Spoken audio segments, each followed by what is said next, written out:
قبضہ تھا، اولاد کے بعد بیٹا پوتا، پھر اس کا آگے اولاد، تو آپ بہت بے چین تھے۔ اور یہ پچھلا زمانہ جیسے یزید ثانی کہتے ہیں، یزید بن عبد الملک کا زمانہ، امام زید رحمۃ اللہ تعالیٰ علیہ رضی اللہ تعالیٰ عنہ کے بارے میں ہے کہ آپ بہت بے چین تھے،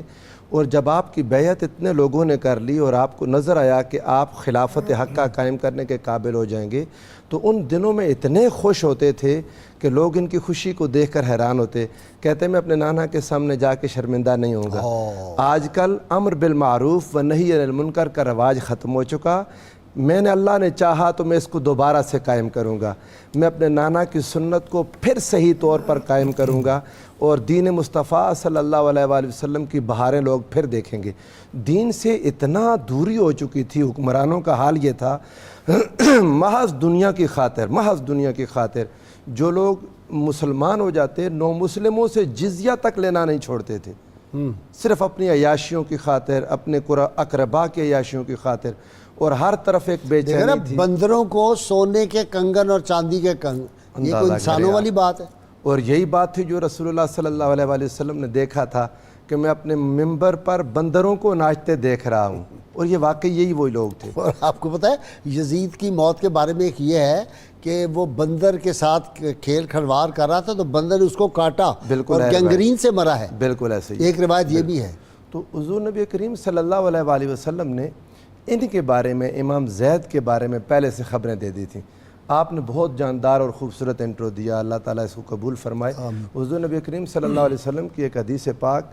دہلمی نے مشکات الانوار میں اس کو روایت کیا کہ حضور نبی کریم صلی اللہ علیہ وسلم نے ایک بار امام حسین کو دیکھا تو آپ نے فرمایا کہ یا حسین یخرج من صلبک رجل یتحطی ہوا والصحابۃ یوم القیامت رقاب الناس